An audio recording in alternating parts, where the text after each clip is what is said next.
So hello and welcome everyone to First Red Tech. I hope all of you are doing very good and in a very best shape. So today's tech news is going to be very exciting. I'll be talking in detail what leaks have emerged with respect to Pixel 4a, the OnePlus Series Z, the Google Pixel Buds 2 that have launched. I'll be covering the real specs with respect to that, and I'll be also talking with respect to the price leaks of iPhone 12. So please make sure you watch the entire video. So by the way, if you're new to this channel, please subscribe to this channel. I get motivated that way to make more and more tech videos like this. Also please like, share and also comment down in the description box below what next tech topics you want from me. So with that being said, let's get started.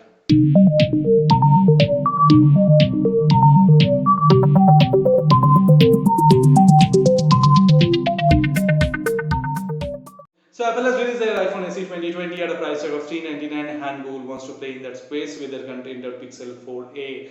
So recent leaks in the Vodafone documentation suggests that the phone might go on sale from May 22 with a launch in May 12 to 14 time frame. So remember that 12 to 14 May was the time when Google I/O was scheduled, but unfortunately got cancelled.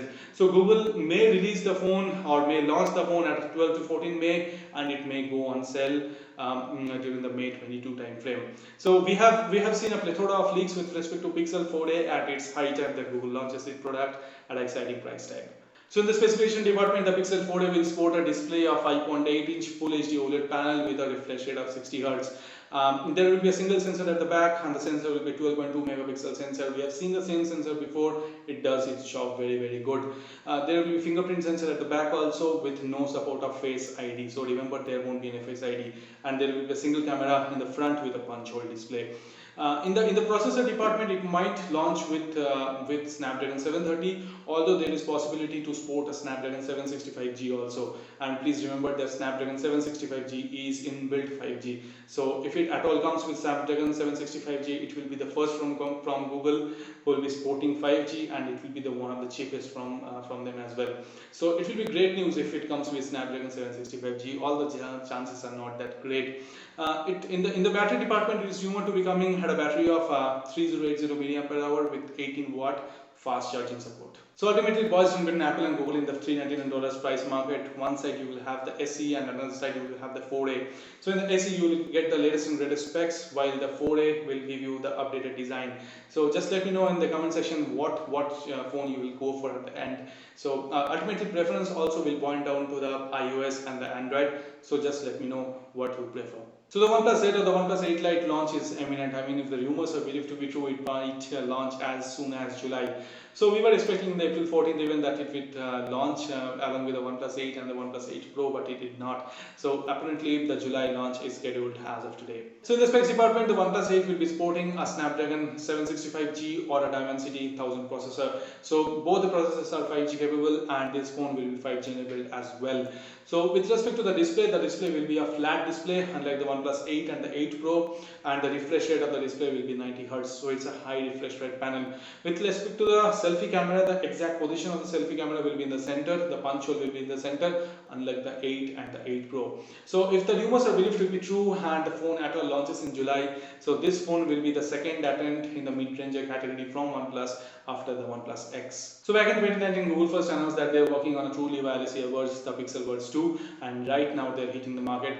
So it got launched in 27th of April 2020 at a price tag of $179. So that's around 13 to 14,000 rupees. So with that being said, it will be the first offering from Google of a truly wireless design, unlike the first generation which were attached by a wire. So in the specifications department, it supports 4 different colors, starting from the white, black, mint and orange. Currently only the white version is on sale, but 3 different colors are going to hit the market very soon. So it supports Bluetooth 5.0 and with a playback time of 5 hours on a single charge, with a total playback time of 24 hours with the charging case. So it sports a 12mm dynamic driver which is capable of creating powerful sound with great clarity. So more vibrations also will be there because these drivers are capable of creating more displacement of air within the ear. So in the call quality department, the call quality is also going to be great because it has an embedded accelerometer within that. So this accelerometer will be able to identify when your jaw is moving or when you are talking. So that accelerometer along with the orientation of the mic towards the mouth, right, produces superior call quality. So those are very good specs, and impressive specs, but with respect to availability in the India, so I don't think it will be available very soon because of the fact that the Pixel Buds 1 series did not make its way in India. So I don't think it will be available very soon. So the Google conferencing app Google Meet is made free for everyone. Earlier it was costing some money with respect to the educational or professional use, but right now it is made free for everyone owing to the competition that Google is facing with respect to Zoom. So apparently all the Government of India employees are mandatorily required to install the Arogya Setu app. So it's also being said that in the future phones, right, the Arogya Setu app will come pre-installed in all the phones. So let me know in the comment section what you think about this decision.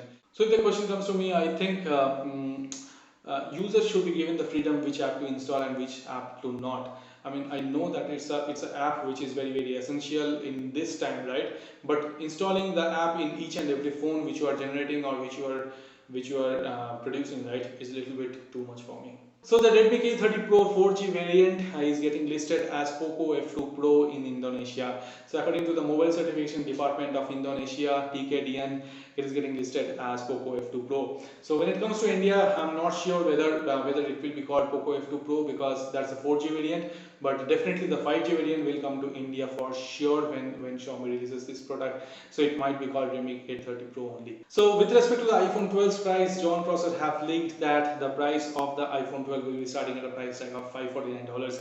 So I'm talking about the 5.4 inch model. So do remember that all the models are 5G capable and all the models will be coming with the OLED screen. So the 5G capable 5.4 inch iPhone 12 having two cameras will be starting at a price of $549, whereas the 6-point variation of iPhone 12 having two cameras will be starting at a price of $649, whereas the iPhone 12 Pro version 6.1 inch screen, 3 cameras and a LiDAR sensor equipped iPhone 12 Pro will be starting at a price tag of $999, whereas the maxed out version of iPhone 12 Pro Max, which is a 6.7 inch screen, 3 cameras and a LiDAR sensor, will be starting price of $1099. So that's all I had to tell in this session. So a lot of things were going on in the tech industry, so I thought of making this tech news.